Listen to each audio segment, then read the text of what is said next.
The Indiana sky was a brilliant azure, without a single cloud darkening the heavenly dome. In the branches of the trees, birds sang among the budding leaves, crocuses, daffodils, and narcissus bloomed. It seemed as if all nature had united in some sinister conspiracy to mock my sadness. I got into the back seat of my son's car and we drove slowly out of the cemetery.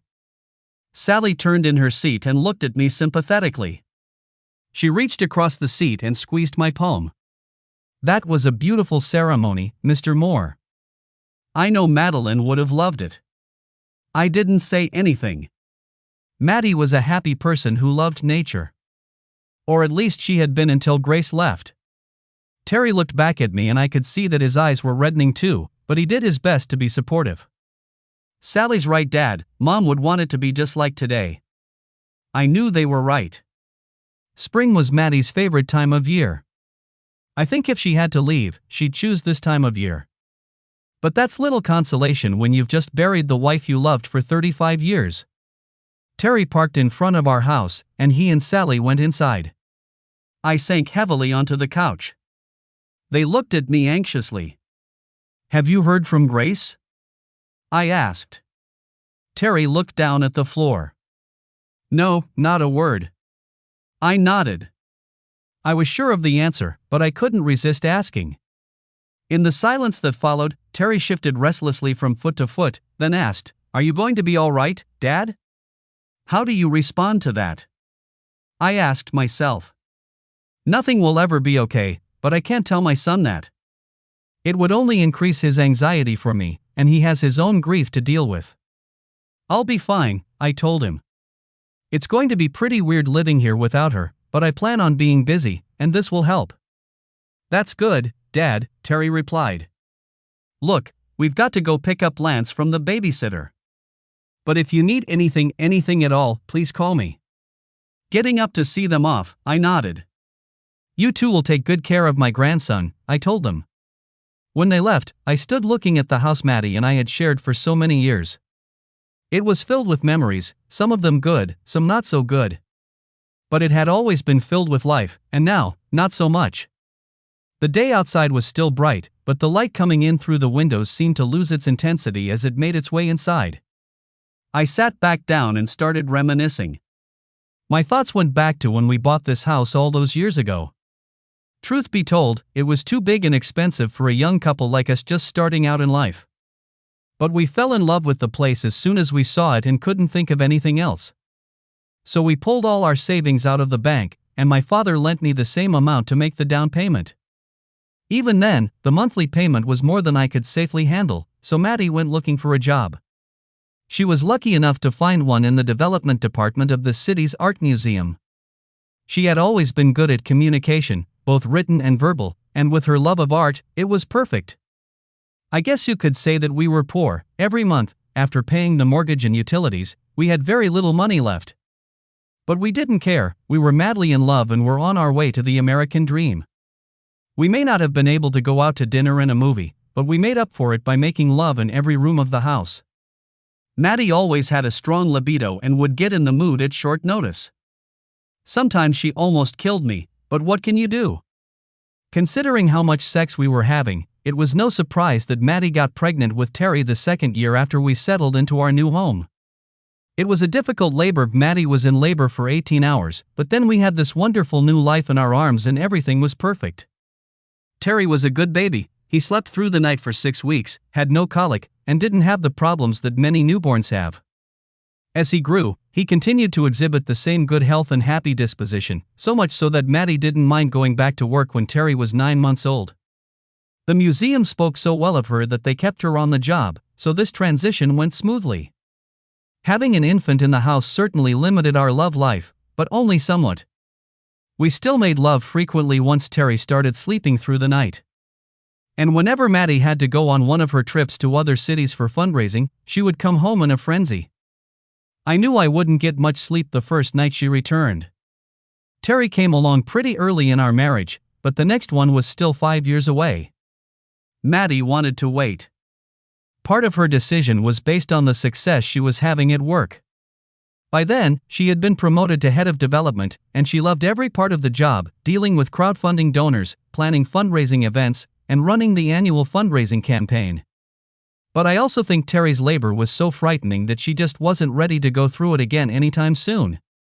Truth be told, we weren't even trying when Maddie got pregnant. But as every gynecologist knows, babies are born when they want to be born, regardless of their parents' intentions. And so Grace was born almost exactly 5 years after Terry. But unlike her brother and despite her name, Grace was a challenge from the moment she was born. She cried when she was born, and she never seemed to stop, except for sleep, which came only occasionally and for short periods of time. We were secretly proud of how well Terry was doing and what an easy child he was. Grace humbled us.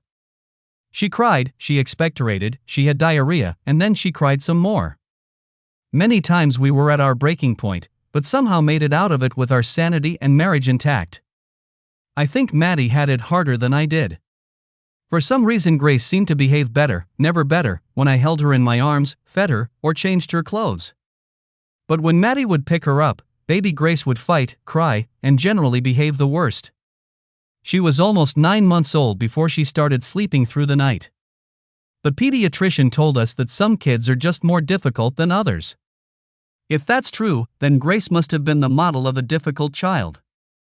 As she grew older, we realized that her personality was very different from her brother's. While Terry was quiet and quickly immersed in his activities, Grace was constantly active, often switching from one thing to another, demanding attention and getting distracted by something else. When she turned 2, we learned the true meaning of the terrible 2. Worse, it seemed that she would not grow out of that stage, even when she turned 3 or more. No became her favorite word, and she proved to be both willful and inflexible. "Are you sure we brought the right baby home from the hospital?" Maddie would ask me in the evenings when Grace proved unusually difficult. Another striking difference between our children was their performance in school. From the very beginning, Terry demonstrated the need to achieve that is often inherent in firstborn children. As my father would say, he took to school like a pig to dirt.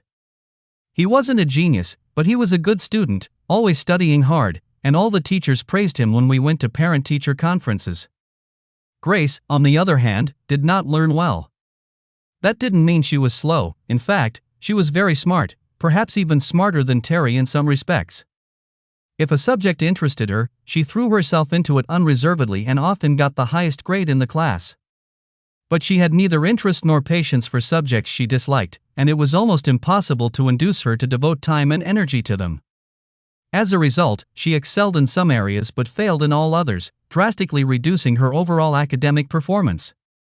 Maddie and I had been dreading the moment when Grace would enter her teens, and our fears were well-founded. The rebelliousness and independence that had blazed in her as a child turned into a raging flame when she turned 13, and it had gotten worse ever since. She was defiant, brash, and often disobeyed. Once, when we punished her when she was 16, she slipped out of her room, took one of our cars without permission, and went out drinking and dancing with her friends. When she got home at 3 in the morning, she was so drunk she could barely stand on her feet, but she somehow managed to get the car and herself home safely. I guess God really does watch out for drunks, fools, and children. Despite everything, Grace made it to the end of high school, and although she certainly didn't excel in her studies, she still received her high school diploma. Her diploma wouldn't get her into Harvard, but at least she had a chance to go to community college and maybe transfer to a better school after her sophomore year. At least that was our plan. But her successes lulled us into false optimism. Shortly after graduation, Grace and her mother got into a huge fight. I wasn't around, so I don't know who threw the first verbal blow, but I heard yelling and entered the room just in time to hear Maddie shout, "I am your mother, and I will not tolerate this lack of respect from you, young lady." To which my daughter responded with an equally loud, "You're not my mother, you're a bitch." Maddie and I were stunned, but before either of us could react, Grace burst into tears and ran up the stairs to her room. I heard the door slam, but when I tried the knob, it was locked. I knew I could open her door with the master key, but I figured it was better to bide my time than get into a fight right away. Now I wished I had chosen a different option. We didn't see Grace for the rest of the day, which was a good thing because Maddie was almost hysterical. I had to put all my energies into comforting and calming her. are down as best I could. Grace didn't come down for dinner, so we figured she was on the phone with her girlfriends talking about how bad her parents were treating her. After the stolen car episode, I made it a rule to keep all the car keys in our room and check them before I went to bed. I didn't sleep well and got up twice during the night to make sure Grace was still there. Sometime after midnight, I fell into an uneasy sleep. When I woke up the next morning, the first thing I did was head down the hallway to check Grace's room. I was relieved to see that her door was still closed, and turned to go back to our bedroom. But something made me double-check, and when I tried the doorknob, the door swung open. Her room was as chaotic as it always was, but Grace wasn't in her bed. I quickly ran downstairs and checked the rest of the house. Grace wasn't there. I then went out to the garage to make sure the cars were still there. They were still there. I went back into the house, going to wake Maddie up and tell her what I had discovered when I noticed my wallet on the table in the breakfast room. I was pretty sure I had left it on the dresser the night before. Upon opening it, I noticed two things. I had withdrawn $500 from the bank earlier in the week, and now it was gone. Then I saw a note folded where the bills had been. I recognized Grace's scribbles. "I'm sorry, Daddy, I took the money. I'll pay you back someday." I quickly grabbed my phone and called the police. "I want to report a missing person," I told the sergeant. He wanted to know how old she was and how long she had been missing. When I said she was 18 and had only been gone for a few hours, he tiredly explained that A, she was an adult and could come and go as she pleased, and B, in any case she couldn't be considered missing unless she'd been gone for more than 24 hours unless there was evidence of a crime. I decided not to mention the money Grace had taken. Maddie came downstairs in the middle of my conversation and, catching the gist of the discussion, tugged frantically at my sleeve, trying to figure out what was going on. I pulled out a note from Grace and held it out to her. When she read it, she burst into tears. I turned back to the phone again. "Look, Sarge, I don't know if you have a kid or not, but if you did and he or she ran away like that, what would you do?" There was a pause, and his voice lost its boredom and became human. "First thing I'd do is call all her friends and see if any of them know where she might have gone. If that doesn't yield anything, I'd check the bus terminal, see if she caught any buses. A lot of fugitives do that because it's cheap and no hassle on the way out.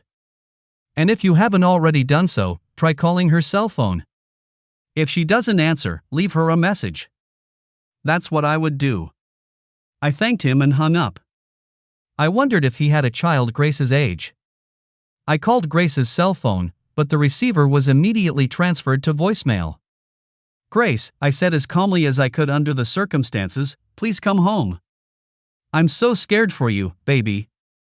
If you can't come home, I'll come get you wherever you are. If you don't want to come home, at least call and let us know you're okay. Please, baby. Mommy and I love you so much, and we're so scared, baby. Please." Maddie and I started calling all of Grace's friends we could think of. No one knew where she might have gone, and even if they did, they wouldn't admit it. We called Terry, who by then had graduated from college and had a wife of his own, but he hadn't heard from her either. Terry and Grace weren't really close, but they were closer to each other than she was to us. He promised to let us know immediately if he had any news. Then we went to the bus station, hoping she was still there. But she wasn't, and none of the people at the ticket booth remembered selling a one-way ticket to an 18-year-old girl. The next few days were a nightmare. After the required 24 hours, we officially reported Grace missing. The police warned us that they could not force her to return home because she was of legal age, but they promised to find her. We learned about the National Center for Missing and Exploited Children and registered Grace with it. We learned about support groups made up of parents of missing children. We were horrified to learn that about 850,000 new names are added to the missing list each year, almost two-thirds of them children under 20. But we also learned that almost as many names are removed each year as people return home or are otherwise removed from the list. That gave us hope. I contacted a detective agency to see if they could help. The agent I spoke with was very sympathetic, but not very reassuring. Indianapolis is surrounded by major cities within a several hundred-mile radius in all directions, and each has a significant amount of runaways and homelessness where she could have disappeared. Even if we knew where she went, we'd have a hard time tracking her down if she doesn't want to be found. I'll be honest with you, we don't like to take on cases like this because we're so rarely lucky. If I were you, I'd keep doing what you're doing now. The odds of you finding her that way are as good as any of us." I walked out of his office anxious and discouraged. About 2 months after Grace's disappearance, I was working in my office when my cell phone rang. "Hello," I answered, but I heard a shaky female voice say, "Daddy?" "Grace," I yelled, "where are you, baby? Are you okay?" "I'm fine, Daddy," she replied. "I'm in a safe place. I just don't want you to worry about me. Come home, Grace," I begged. "Or tell me where you are and I'll come get you." "No, I can't, Daddy," she said. "It's all too strange. I'll stay where I am." "Oh, baby, please come home. Mommy and I miss you so much."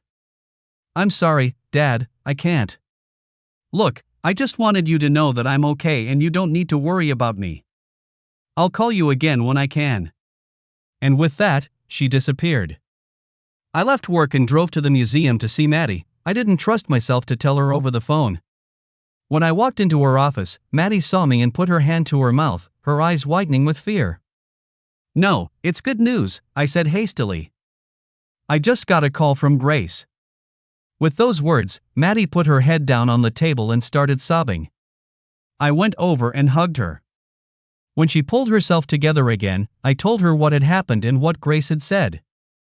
"But when is she coming home?" demanded Maddie. "She has to come home." I sighed. "Honey, she said she was in a safe place and would stay there for now. She said it's too weird for her to come home right now." Maddie began to cry again. "She hates me," she sobbed. "I drove her away, and now she's punishing me." "No, honey, no. She's confused and unhappy, and none of us know what's really going on with her. You have to stop berating yourself. That argument you had with her wasn't the reason she left, it was just a symptom of her confusion. You have to believe that." I don't think Maddie bought my hypothesis, but she calmed down and the two of us were able to take comfort in the fact that our daughter was alive and seemed to be okay. That's how our life went on. Grace called me every few months to assure me that she was okay. She never asked for money, never told me where she was, and never agreed to come home, no matter how much I begged. From time to time Terry would let me know that she had called him, and always with a similar message. But she never called Maddie, and though I tried to downplay the obvious, I knew that Maddie was always hurt that her daughter wouldn't talk to her. We never came to terms with the situation, but after a few years we did. Our daughter didn't want us in her life and there was nothing we could do about it. We still worried about her, especially when the gaps between calls were longer than usual, but no matter where she was or what she was doing, she was safe as far as we could tell, and we clung to that belief for the sake of our own mental health. But our comparative peace didn't last long. A new threat emerged. One day Maddie came home from a routine mammogram with disturbing news. The doctor had discovered a lump. "He wants me to do a biopsy," she told me. Even as I tried to reassure her, I felt a sticky sweat break out on me. "It's probably nothing, honey. They have to check everything for protection these days." "You'll see," I told her, hugging her. But I don't think she believed my words any more than I did myself. Somehow Maddie and I had become the characters in an ancient Greek tragedy, and the gods seemed to be in a particularly vengeful mood. My sense of doom increased when we received the results from the pathology lab. The lump was malignant, with poorly differentiated cancer cells. Further examination revealed that the cancer had spread to the lymphatic system. I was devastated, but I knew I had to be strong for Maddie because she was going to need all the strength she could get. "We will fight this disease," I told her. "It's not a death sentence, many women go through it and live happily ever after." Maddie's oncologist was an uncompromising man. "We're going to treat this aggressively," he told us. "I don't want to take a gradual approach and risk this thing getting away from us." When we learned what the word aggressive meant, Maddie turned pale and I thought I was going to pass out for a moment. She was facing a mastectomy and lymph node removal, followed by chemotherapy and radiation. We both cried when we got home from the doctor's office, and I cried again when I had to call Terry and let him know. The next act of our little drama had scenes of darkness and light. The light came from the support groups we joined and from the support of our friends. With their sympathy and understanding, they kept us going and kept our spirits up. But the surgery and subsequent treatment was very grim. The loss of her breasts hit Maddie particularly hard. She was a beautiful woman and had always been especially proud of her breasts. They were one of her best features. Although I tried to hide it, her surgery hurt me just as much.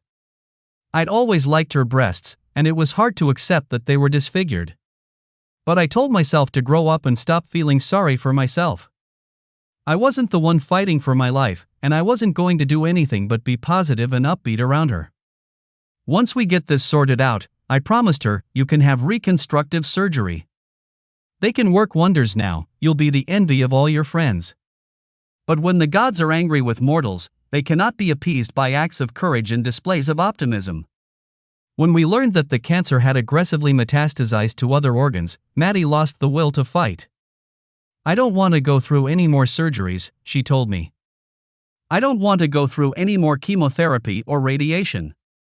I'm done. I begged and pleaded with her not to give up, but she was adamant, and I couldn't blame her. I saw how weak she was after the surgery, how nauseous she was from the toxic chemicals they were putting into her body.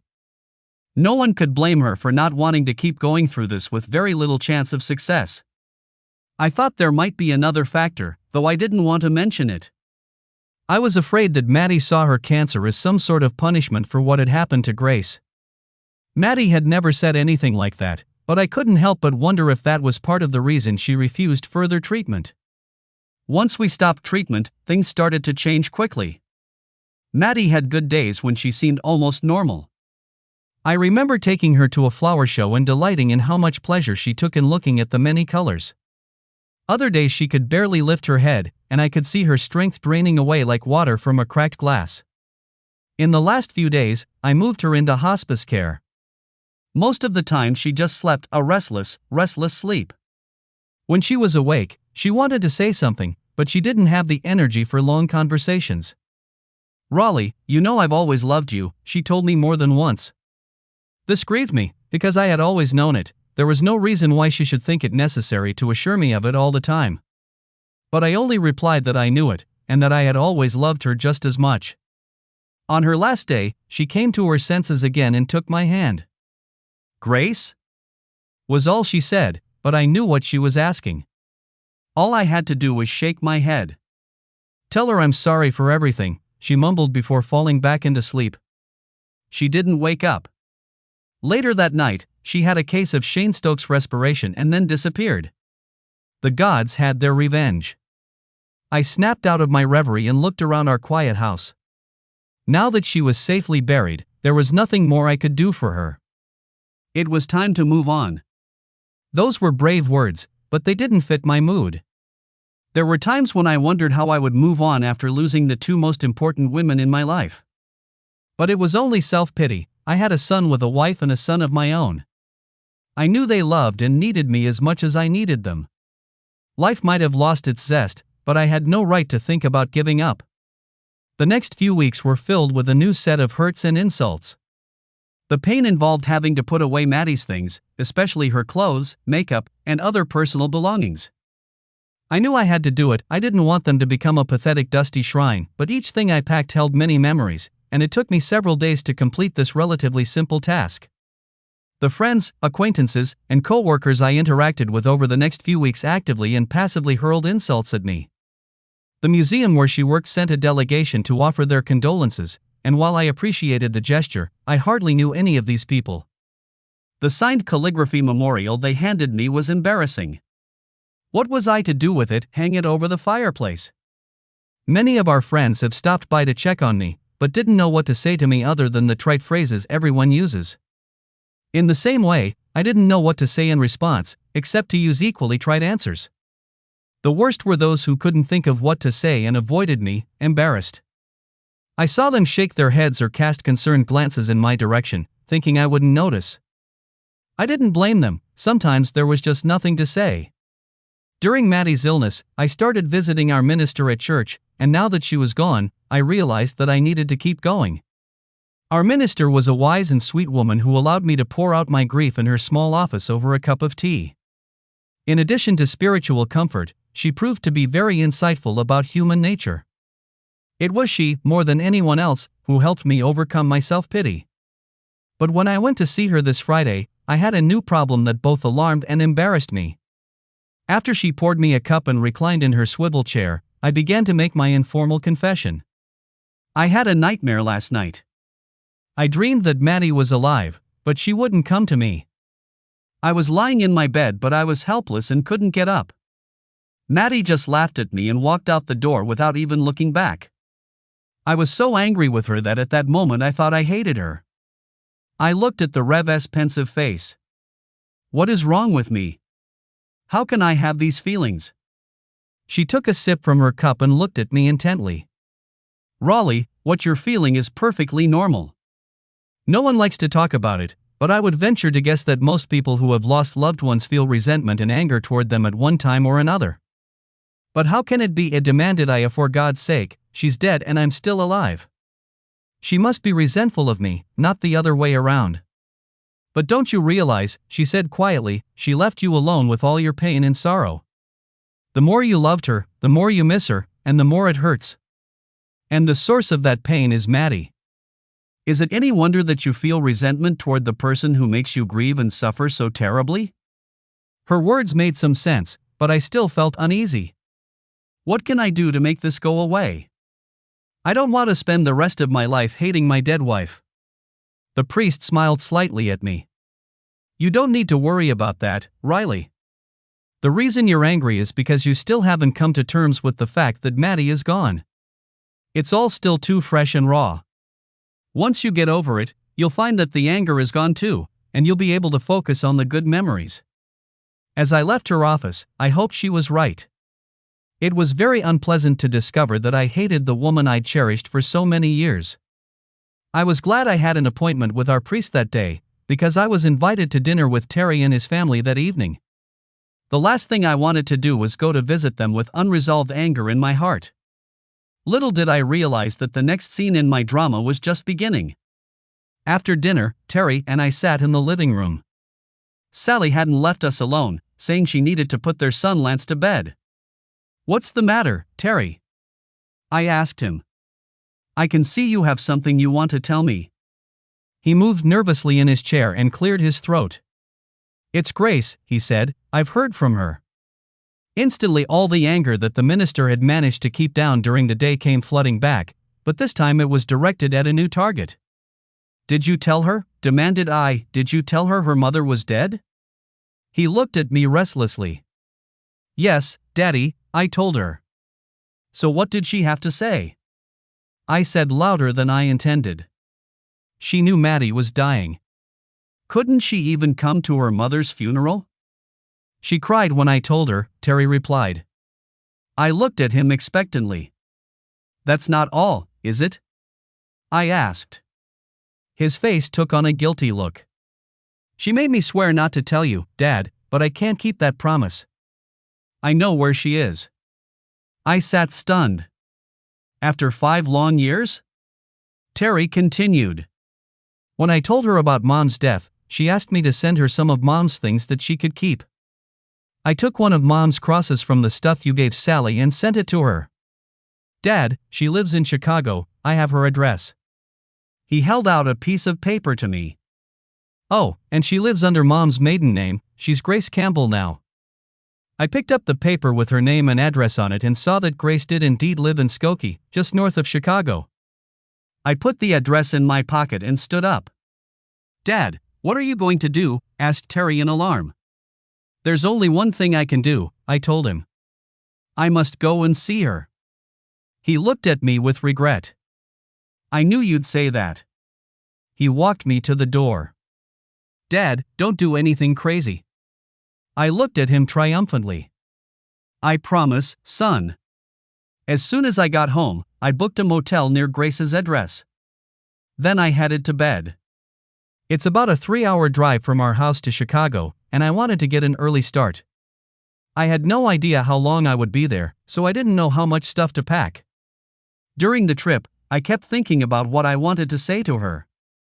After 5 years and everything that had happened in that time, I didn't know where to start. I went through different scenarios in my mind. None of them seemed right. There was too much I didn't know. It was past noon when I got to Skokie, and I decided to get something to eat before I went to her address. I wasn't really that hungry, but I knew that the acid that had built up in my stomach would make a hole in its walls if I didn't put something in it to soak it up. When I got to her address, I was surprised. I had expected to see a slum, but instead I found myself parked in front of a pleasant complex filled with what appeared to be high-end townhouses. I was so stunned that when I got to the door and rang the bell, I forgot about the speech I'd intended to give her. Eyes stared at me through the peephole of the door, and there was a long pause before it opened. My long-lost daughter stood in the doorway. She had grown from a puny teenager into a beautiful young woman, just as beautiful as her mother. She stood looking at me with a sour expression. "I should have known better than to trust Terry," was all she said. At that moment the blood boiled in me, which I was trying to suppress, and I couldn't help but yell at her. Trying to pull myself together, I asked rather sharply, "Is that any way to greet your father after disappearing for 5 years?" She sighed. "You're right, Daddy. I'm sorry, please come in." She stepped back, opening the door wide, and I entered her house. Everything was tastefully decorated and the furniture seemed fairly new. The appearance of her lifestyle raised even more questions for me. What does she do for a living? How could she afford such a nice place? What had she been doing all those 5 long years she had been gone? She invited me to the couch and sat down in the chair across from her. As I looked at her, I was struck again by how much she looked like her mother, and at that memory all my resentment and anger burst out again. "Why didn't you come home for your mother's funeral?" I demanded. She looked at me helplessly. "Daddy, I just couldn't do it. It was all so hard. I just couldn't." "This is unacceptable," I said. "She was your mother, for God's sake." Grace just sat there with her eyes down. I tried to regain my composure. "She was so anxious to see you," I said more softly. "Do you know what her last words were?" She said, "Tell Grace I'm sorry." I angrily brushed away the tears that seemed to have appeared on my cheeks. "I don't know what you were fighting about, but it can't be that it was so bad that you didn't even come to see her being laid to rest." Tears were now flowing down her cheeks as well. "But I couldn't," she said hopelessly. "If I went back, it would mean that I had forgiven her. How could I have done that?" "Forgave her for what?" demanded I. "For the way she treated you," she snapped back. "I don't know what you're talking about," I said angrily. "Your mother loved me and cared for me every day of our 35 years together. Even when she was dying, she told me that over and over again." I could see the anger rising in Grace's eyes now, and it reminded me of the good old days when she was a rebellious teenager. "Maybe so, Daddy, but she had a funny way of showing it." I could only shake my head. "I don't understand a word you're saying," I replied. She gasped, and then the words came out. "Daddy, she was cheating on you. Didn't you know about it? Didn't you at least suspect it?" I leaned back heavily in my chair. It was hard to breathe. "No, that can't be true. Maddie would never do that." "How can you say that?" But there was no conviction in my words. Doubt grew inside me even as I protested. "It's true, Dad. I heard her talking to him on the phone. I skipped school once, and when Mom came in, she didn't know I was home. She probably needed to change for some important event at the museum, but either way her phone rang and it was him. I could hear her talking to him as she walked around the bedroom pulling out the clothes she wanted to wear. She was talking about what they were going to do that night, and then she started talking about what she was going to do to him." She snorted. "Daddy, it turned into phone sex and I heard every dirty word she said." I was shocked by the scene Grace was retelling to me and grasped at any straw I could find. "Maybe it was a joke, honey. Maybe she was just teasing him." But Grace had broken her vow of silence, and now everything was going to come out. She interrupted my musings. "No, Daddy, it wasn't a joke. I know because the next day when she rebuked me for something, I contradicted her. She tried to deny it, but when I started repeating what she said to him, she had to admit it. I don't know why, maybe she was tired of living with the guilt, but she told me everything: who he was, how long it had been going on, how it had started. Then the determined look on her face seemed to dissolve, and the tears began to flow again. And when she was done, she told me that I could never tell anyone about this, not Terry, not my friends, much less you. She told me you'd never accept it, that you'd divorce her and ruin our home. I couldn't do that, Dad. I couldn't be the one to divide our family. With these words, she covered her face with her hands and began to sob. In spite of my own anguish, I went over and knelt down beside her chair to embrace her. But I could not remain silent. What she told me raised many more questions. What happened after that? I asked softly. I tried to keep it a secret, Dad, and I succeeded for probably a couple months. I had school to finish, and I just wanted to get through it. She looked up at me. But it was so hard. Every time she kissed you, all I could think about was what she told him she was going to do with her mouth. Every time she had some event at the museum, I wondered if it was just an excuse to see him again. And every time she chided me for what I had done, all I could think was, who are you to judge me? She took a tissue and blew her nose. I felt so bad I thought I was going to explode. Then one day, when she really got to me, it happened. That's when you walked in on our big fight. I knew I couldn't stay there another day.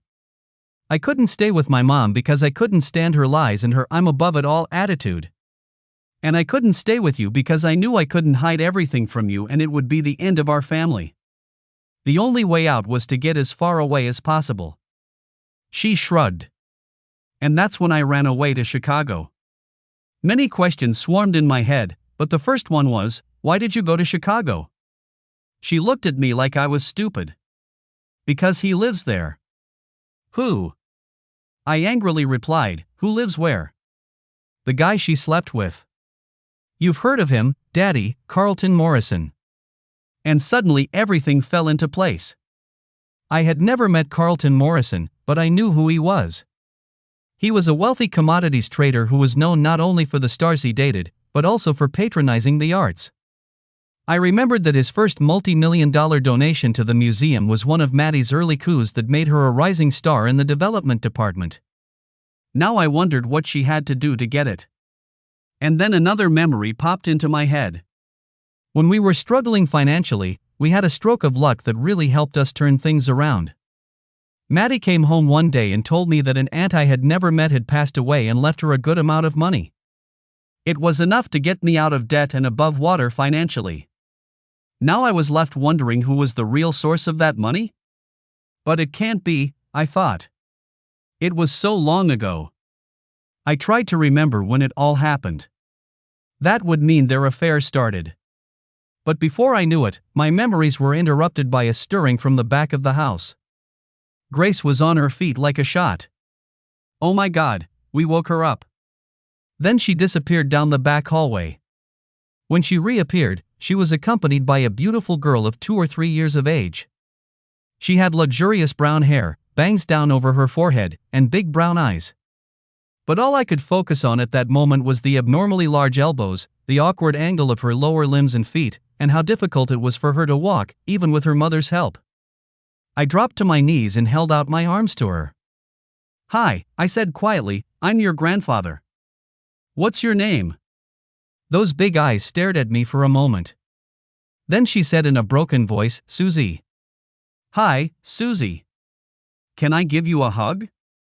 She looked back to see her mother smile and nod, then held out her arms to me. I took her gently in my arms and froze, holding my granddaughter in my arms. Leaning over her shoulder, I stared at Grace with eyes full of happiness. Why didn't you tell me? It was time for Susie to eat, and I helped Grace as best I could to feed her.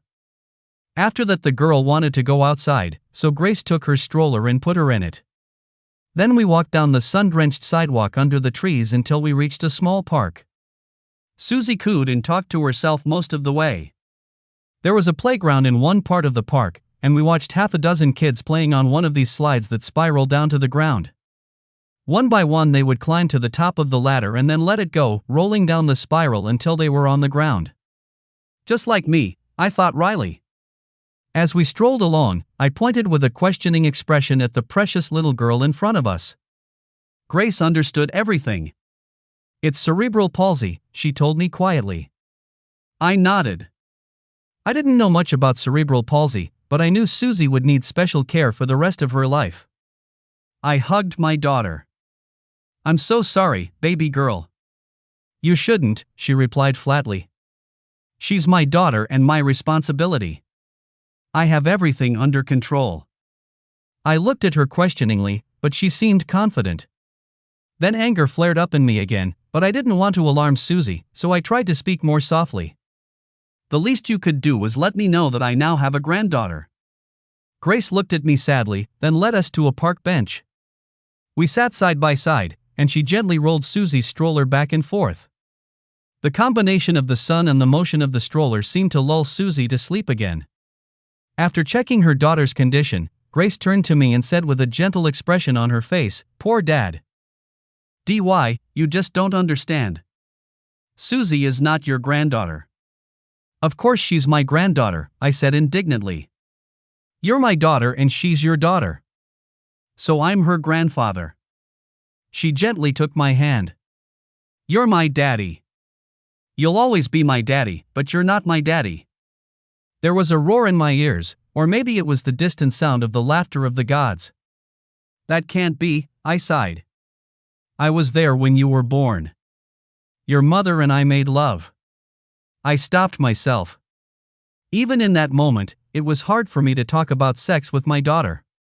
Grace shook her head sadly. "I'm so sorry, Daddy. I saw the DNA test." That's when I broke down and cried. Finding my daughter after so long and losing her again was too hard for me. We must have presented a strange picture: an elderly man hunched over and crying bitterly, a young woman putting her arm around his shoulders and trying to comfort him, a baby napping in his stroller. I tried my best to regain control of myself, but I still couldn't think clearly. "But if I'm not your real father, then who is?" Grace just looked at me and all the pieces suddenly came together. "When did you find out?" I asked her. "Oh, not before." "Not later," she said. I wondered about it, but that's when Susie stirred. "We really need to get her home," Grace said, and we headed back out. We didn't talk. I still had questions, but my distress was too great to ask them right now. It was clear to me now, Maddie wasn't the main character in this little tragedy, I was. I was the one the gods were tormenting, one blow after another. I thought of the oft-quoted phrase, "Those whom the gods wish to destroy, they first drive mad." I could relate to that. I felt like I was clinging to common sense with my fingertips. Grace made us a simple dinner and I helped her feed Susie again. After eating, I held the little cutie on my lap and read to her from one of her favorite books. She enthusiastically pointed to the pictures while I read the words on the pages. After putting the girl to bed, Grace and I returned to the living room. The time with Susie had given me a brief respite from my mental turmoil, but now I needed answers to my questions. I wanted to find out what had happened to Grace in the 5 years she had been missing. "Tell me again why you ran away to Chicago," I began. "It was simple, Dad. I came here because I wanted to see him, to confront the man who ruined my life and threatened to destroy my family. I had to find out what kind of man could have made Mom do what she did." "So what happened?" I asked.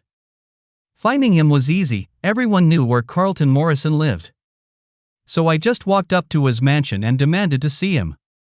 And when I told him I was Maddie Moore's daughter, he let me in. What was he trying to say? Oh, he readily admitted that he had an affair with his mom for years. He even said he hoped it would continue. He showed absolutely no remorse. I wanted to claw his eyes out. She sighed. But then he started asking about me, why I came, what my plans were. When I admitted that I had no plans, he offered me a room in his mansion. He said that if I needed money, he would pay me to do different jobs for him. So I thought, why not? I had nowhere to go, and he owed me for the hell he put me through. Besides, I thought that maybe being around him would give me a better understanding of why my mom cheated on him. I shook my head. It's so hard for me to imagine, I told her, that you're living in the house of your worst enemy. She smiled bitterly. I know, Daddy, but you have to realize that he's a very persuasive man. He knows how to flatter you and joke with you until you do what he wants. It doesn't surprise me that he managed to date all those models and starlets. Even without his fortune, he's a charming companion. She lowered her eyes for a second. Dad, I didn't realize right away how it was possible to seduce Mom. He has a way of making you talk about something in such a way that after a while you think it was your idea. And then he just tells you what a clever girl you are for suggesting it. Her face darkened, and now she wasn't looking at me. Dad, I don't know if you knew this, but I always thought Mom and I were in competition with each other. It wasn't a surprise to me. I noticed that even though Maddie and Grace fought each other like street cats, Grace always tried to imitate her mother. And when Maddie noticed Grace's efforts, she would try to outdo her in one thing or another. Oh, yeah, I noticed the mother-daughter rivalry. Grace still didn't look at me. At first I wanted to find out what kind of man could seduce my mother. But after a while, I wondered what she did to seduce a man who could get just about any woman. I felt sick. It couldn't be. Grace cried again. Daddy, I'm sorry. I did it. I started sleeping with him. I wanted to prove that anything Mom could do, I could do better. She could have taken Carlton Morrison as a lover, but I took him away from her. And I succeeded, Papa, but I paid the price. He made me do terrible things that I'm ashamed of even now. There were other men and women, and... Stop it. I shouted, I don't want to hear anymore. I don't want to know. Then the energy left me like air from a punctured balloon, and I sank to the couch. Grace was sleeping with her mother's lover, her own father. Not only had Morrison cuckolded me, he'd committed incest with his daughter. Suddenly an even greater horror seized me. Who is Susie's father? I demanded. Grace began to sob. I collapsed back onto the couch, unable to move, unable to speak, barely breathing. I absent-mindedly thought about the slide at the playground we'd visited the day before. There seemed to be another turn in the downward spiral, and I hadn't noticed it. Finally I got up from the couch and walked over to Grace. She was still crying, but I had to ask. Did you know he was your father? She hiccuped, but then recovered. No, not until later, she told me. When we were together, I didn't even think about contraception, and for a long time I was lucky.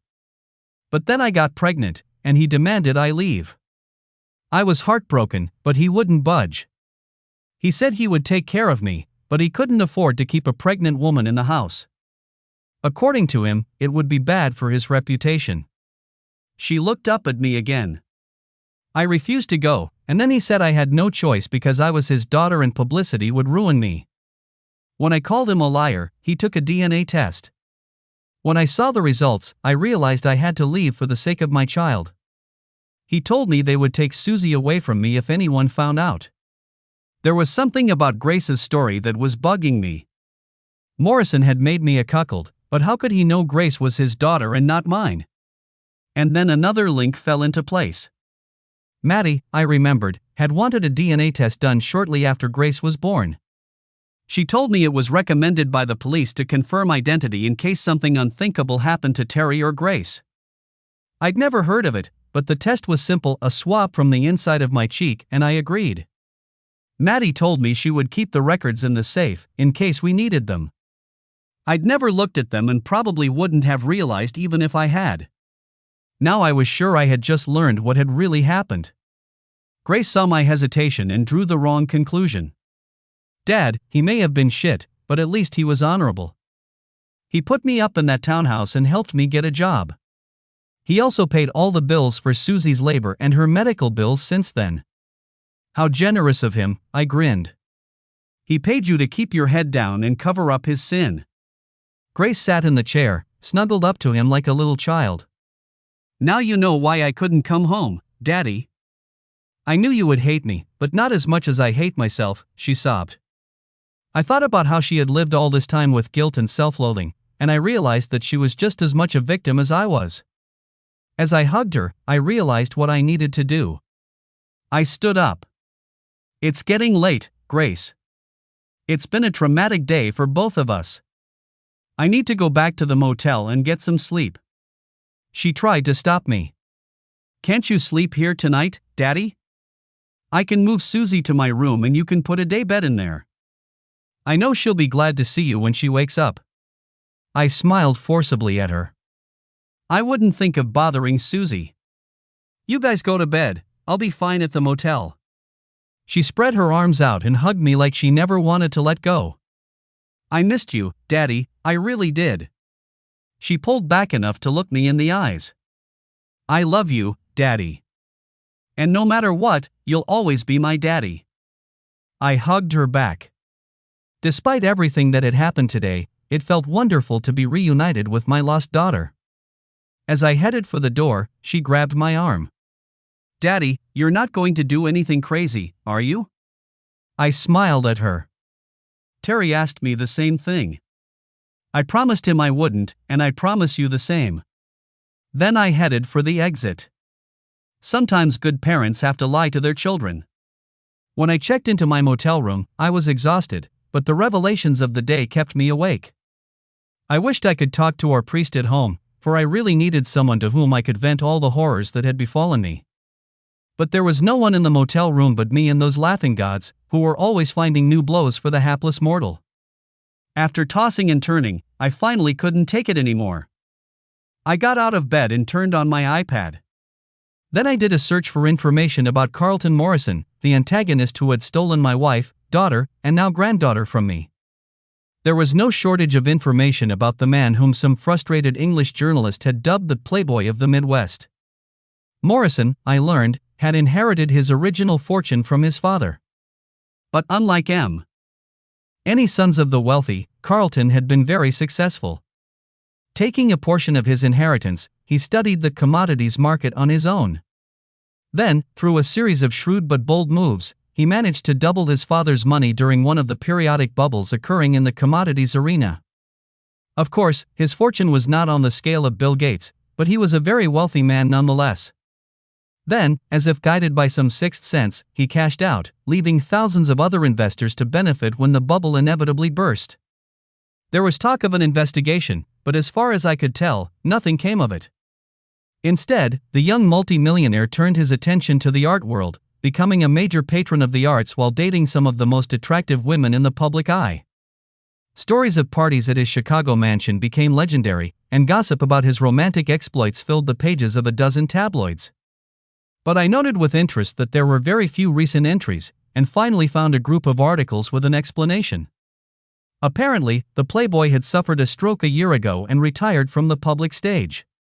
This news gladdened my heart, moreover, it gave me strength. In his weakened state, I thought, it would be easier for me to take revenge. After all, if I am not mistaken, revenge is what I wanted to get.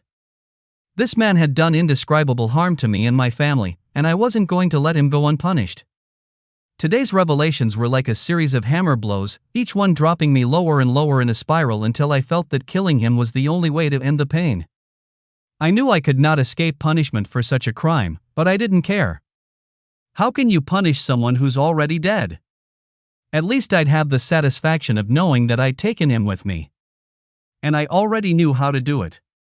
My daughter had inadvertently shown me the way. I went back to bed and waited for sleep to come. Now that I had made the commitment, it seemed to me that my determination would surely bring the rest I so desperately needed. However, I found that I still could not fall asleep.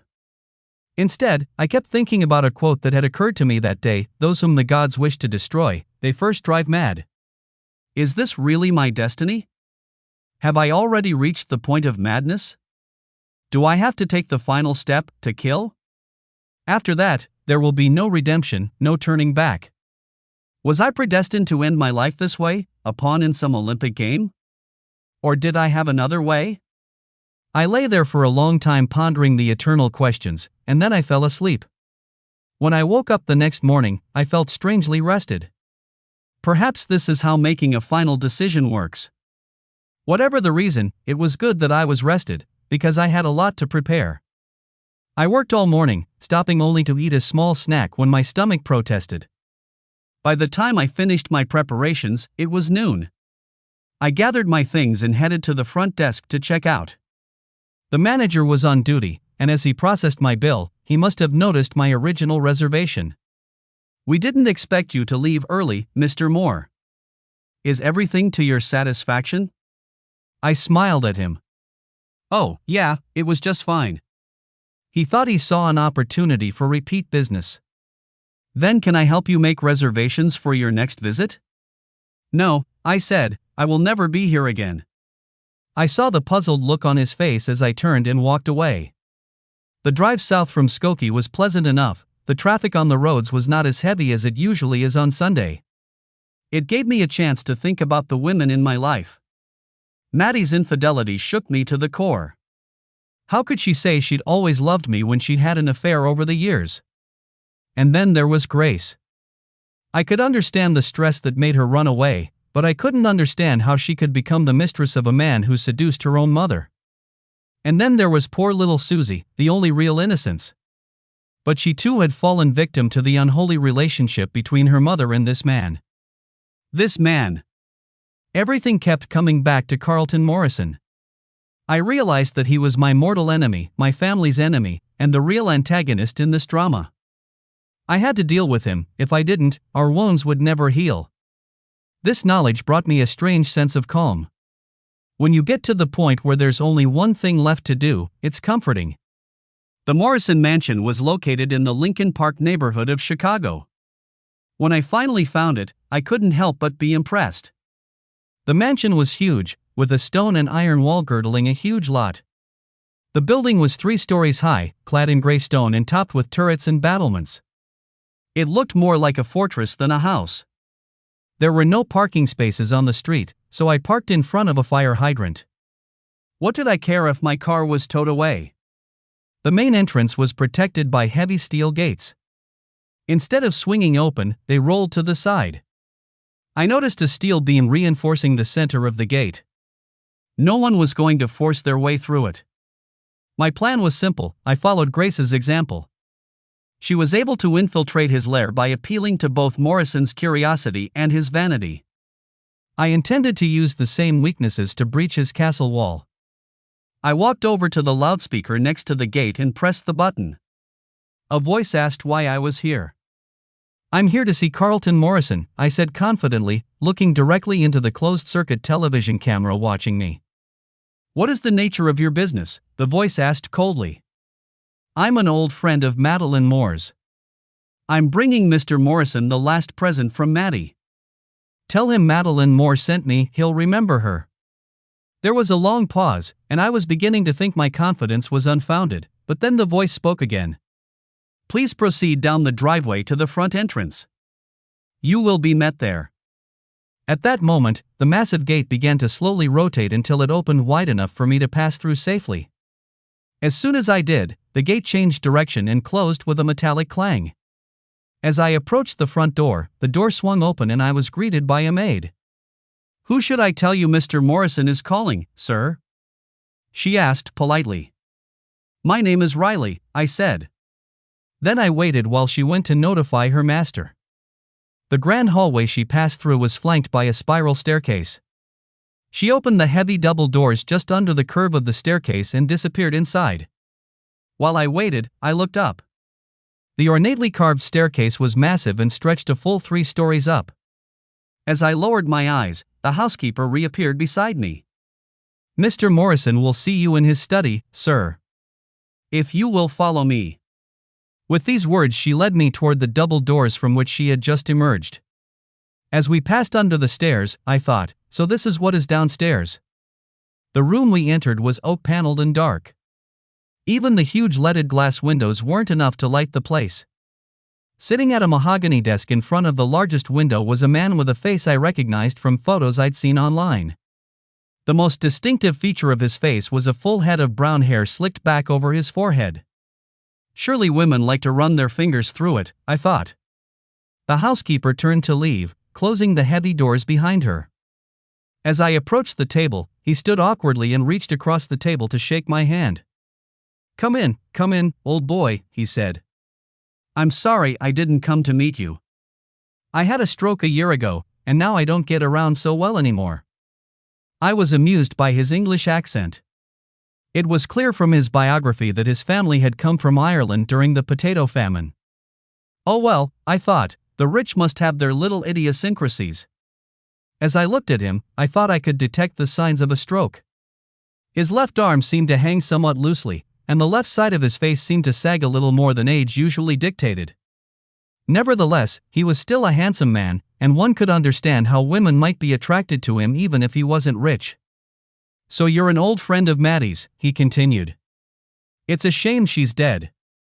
She was a beautiful, intelligent woman. I miss her very much. I wish I could come to her funeral, but because of the stroke and everything. He shrugged with a smile. I gritted my teeth as he spewed platitudes, but I held my tongue. I'll have my turn. He seemed troubled by my silence, and after a moment he spoke again. I understand you have something Maddie wanted me to take, is that true? When I just nodded, he continued, it's just like her to always think of others. She's always been like that, don't you know? Thinking back on what I learned over the weekend, I wondered if Maddie ever really thought about others. Perhaps it wasn't fair. But if she did, it was only after she'd already done what she wanted to do, I thought bitterly. He cleared his throat. What exactly do you have for me from her? Perhaps some sort of souvenir or letter? No, I replied, nothing like that, just a simple message. When I paused, he grew impatient. Well then, what's the matter? I bent over the table so that my face was a foot away from his face. Just this, I said flatly, fuck you. He leaned back in his chair in surprise and alarm. Hey, he sighed, what is this? Then a strange expression appeared on his face, and he growled, who are you anyway? I noticed that his English accent was gone. I already told your housekeeper, I said evenly, but I think she misunderstood me. My name is Riley Moore. He flinched when he heard me. Then you must be Maddie. I mean you were. That's right, I cut him short, I'm Maddie's husband, the cuckold you thought you'd cheat for so many years. Only now I'm here, and it's time for you to pay for hat you've done. His face turned pale, and he looked around wildly. His left hand tried to reach for the buzzer I saw embedded in his desk, but his movements were jerky and slow. Don't even think about calling for help, I told him quickly. I could be at this table long before anyone gets here. He jerked his hand away. What are you going to do, Moore, kill me? Over a little affair that happened a long time ago? Do you really want to spend the rest of your life in prison just because your wife left you several times? No, adultery is perhaps not enough for that, I replied. But the fact that you got my wife pregnant might whet my appetite, and the fact that I unwittingly raised your child as my daughter would certainly add to my motivation. Then, of course, you seduced my daughter, that is, your daughter, when she ran away to confront you. Oh, and then there's the little matter of her daughter, your daughter's daughter. Let's see, infidelity, illegitimacy, incest. Putting all that together, a life sentence doesn't seem so terrible to me. As I listed my grievances, Morrison grew more and more agitated. Sweat began to trickle down his forehead and into his eyes. I leaned over his desk again. When I went to bed last night, I planned to kill you tonight. But this morning I came up with a better idea. I'm going to let you live so you can experience all the pain, grief, and horror I went through. His voice was a hoarse whisper. What are you going to do? It's simple, I said, I'm going to ruin you. When I leave here, I'm going straight to the police to issue a warrant for your arrest on incest charges. With the DNA test you and Maddie did on Grace and the one I'll do on your daughter's daughter, I think a conviction won't be long in coming. But a person with your condition can get out of a situation like this. So I'm not going to take any chances. As soon as I get out of police headquarters, I'm going to go to the editorial office of the Sun-Times and tell them the whole sordid story.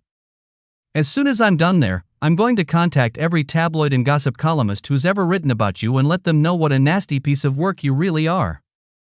When I'm done, you'll have to wall the iron gate in front of your house because all the bloggers in the world will be eager to find dirt on you and the paparazzi will be eager to take pictures of your mangled body. As for your friends in the art world, after hearing about what you've done, I'm willing to bet they wouldn't touch you with a 10-foot pole either. They'll probably post your picture by their guards to make sure you can't even walk through the doors of their museums. You will go from being a patron of the arts to a social pariah, a leper, shunned and reviled. As I spoke, Morrison sank lower and lower in his chair. It was evident that he foresaw the fate I was predicting, and when I had finished he shuddered visibly. Suddenly, his right hand lashed out and opened one of the desk drawers. Sticking his hand inside, he pulled out a 9mm pistol, which he pointed at my chest. "You're an even bigger fool than I thought, Moore," he growled. "What's stopping me from shooting you right now before you have time to tell your story to the whole world? All I have to do is say you threatened me and I was forced to defend myself. I won't even lie." I stood up straight. "Go ahead and shoot me, Morrison. Be my guest. After what you did to me and my family, I'm already dead." My answer caught him off guard, and he hesitated. "But before you do, I want you to realize that shooting me won't do you any good," I continued. "I sent the whole story to my attorney back home this morning. If he doesn't hear back from me by noon, I've instructed him to turn over all the facts to the Chicago police and then go to the Sun-Times and all the other media. Your name will be dragged so deeply into the mud that you will never be able to wash out, and there is absolutely nothing you can do to stop it." "But what about Grace? What about my granddaughter?" he pleaded. "You're condemning them to the same fate as me. You don't want to do that. My daughter, that is, your daughter, already hates herself because she feels guilty for what she has done. Telling the truth is the only way I know of to help her forgive herself. And as for poor little Susie, I doubt very much if her name or picture will ever be in the news. And even if it did, the poor unfortunate child would probably never know about it, much less care. You've already done all you can to us, Morrison. You can't hurt us any more than you already have. The only thing left is to join us in the hell you've created." "But I have money," he exclaimed, "lots of money. I could make you a very rich man if you would just forget about all this." I grinned. "Your money won't give me back the love you took from my wife. They won't give me the daughter I should have had and the granddaughter I didn't know I had. Your money means nothing to me." As I looked at him, he slowly lowered the gun to the table. He looked at me with hunted eyes and couldn't say anything. I turned to leave. There was movement behind me, and when I looked over my shoulder, I saw him raise the machine gun again. I just kept walking. If he was going to shoot me, it was going to be in the back. We'll see how he explains it to the police, I grinned to myself. I reached the door and opened it without looking back. Nothing happened. I stepped over the threshold and closed the door behind me. The housekeeper was waiting. "Are you leaving already, Mr. Raleigh?" "Yes," I replied. "I did everything I had to do." As I walked out the front door, the large steel gates began to roll back, and I started walking toward them. I was just about to reach them when I heard a single gunshot echoing from inside those gray walls. I kept walking. I couldn't believe it, but my car was right where I'd left it. I pulled away from the curb and sat behind the wheel, rolling down the windows to let fresh air in. Maybe it would get rid of the stench of decadence and perversion that clung to me from that dark room under the stairs. As I drove, I thought about what had happened. I knew that mortals couldn't surpass the gods, but at least I hadn't taken that final step toward murder and madness, either. And then another thought struck me: what if I wasn't the protagonist of this drama at all? Maybe Morrison had been the god's target all along, not me? If that was true, I didn't know whether to be relieved or outraged. In the end, I decided it didn't matter. Either way, the play was finally coming to an end. When I got to Skokie, I had to drive past the small park where Grace, Susie, and I had walked the day before. As I looked out the side window, I saw a little boy who had climbed to the top of the spiral slide, but was now sitting on it, afraid to come down.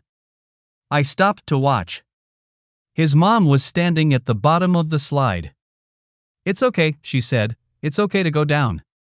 He looked at her with widened eyes. Then seemed to make up his mind and, releasing his grip, slid down the ramp.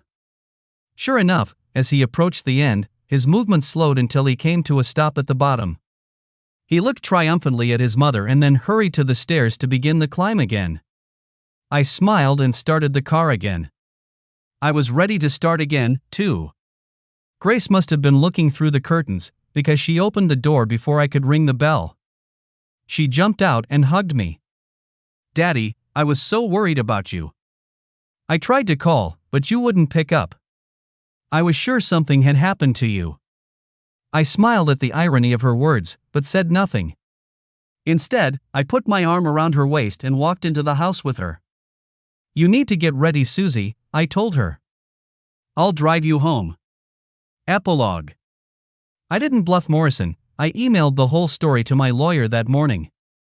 But when I heard on the radio that wealthy philanthropist Carlton Morrison had been found dead in his home from a self-inflicted gunshot, I told my lawyer to leave the documents alone. Morrison's suicide was sufficient atonement for his sins, as far as I was concerned. But I'm not finished with Mr. Morrison. The libertine had no wife or will, so naturally his relatives were furious at the prospect of dividing his estate. Imagine their horror when my attorney submitted Grace's DNA test. Under Illinois law, if a person has a descendant die but no spouse, the entire estate goes to that descendant. Morrison had dealt a terrible blow to my family, but when the final curtain fell, I was the only one left on the stage. More than that, I had my life and sanity back, and my entire family returned to me. Perhaps most importantly, I knew that my precious granddaughter would never lack the care or treatment she might need for the rest of her life. That was enough for me.